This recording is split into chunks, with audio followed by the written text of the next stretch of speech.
What's going on with the markets? Now, if you have no idea what I'm talking about when I ask that question, I think you're going to enjoy this video. And before I get started, Mike at Netpicks, he's got this PDF for option traders or those that are interested in trading options. And it covers the top names that he likes to trade.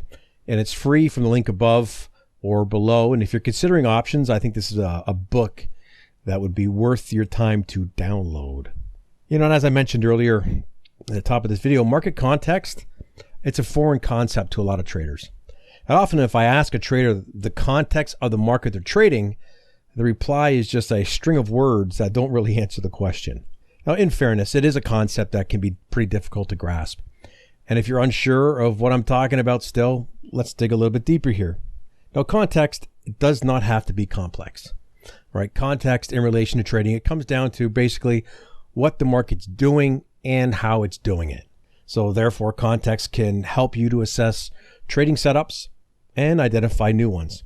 And a very basic level of context, it might be that the market is strongly trending up, and that's evident by the large green candlesticks, and it looks like it's going to probably do so in the future.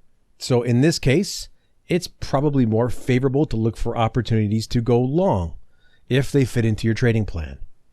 So I like to suggest using a simple context checklist.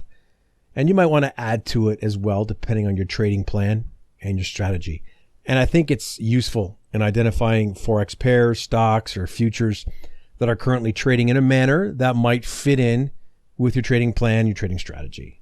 And I think it's also very beneficial to day traders to tell you when it's a good idea to press on full steam ahead and when to back off and be more conservative on those days.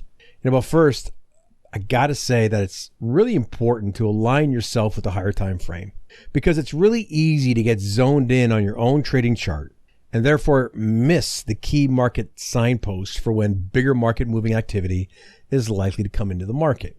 So by routinely assessing context across several time frames, what you're doing is forcing yourself to maintain a constant awareness of what phase the market is currently in.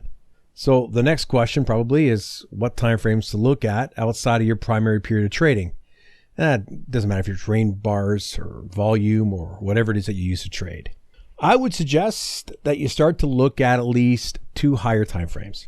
However, more than that's not likely to be beneficial, and it's probably only going to serve to increase your analysis, which we know leads to paralysis.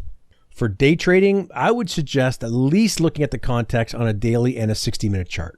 And if you believe that it could be helpful, look at a weekly chart. If you're a swing trader, I suggest a weekly and a daily with the additional option of looking at a monthly chart. And as time goes on, you may decide that just a period of 3 to 5 times higher and 3 to 5 times lower than your trading time frame is more than enough. Now this checklist, it might be a little bit subjective. And unfortunately, this is why people struggle to grasp market context. But I think with a bit of practice, it becomes a lot easier over time to do it. And you can actually download a PDF version from the link above or below, and no, it does not require your email address. So as you can see, it doesn't take a whole lot of effort to assess the current longer-term context in the market. And it could be something that you do every single trading day or something that you find is only useful for you a couple times a week. But either way, if you have an idea of the context of the market, you're going to have a competitive advantage over many other traders out there. Thanks for watching. This was a nice short video. Click subscribe. And any questions you have, pop them down in the comments below.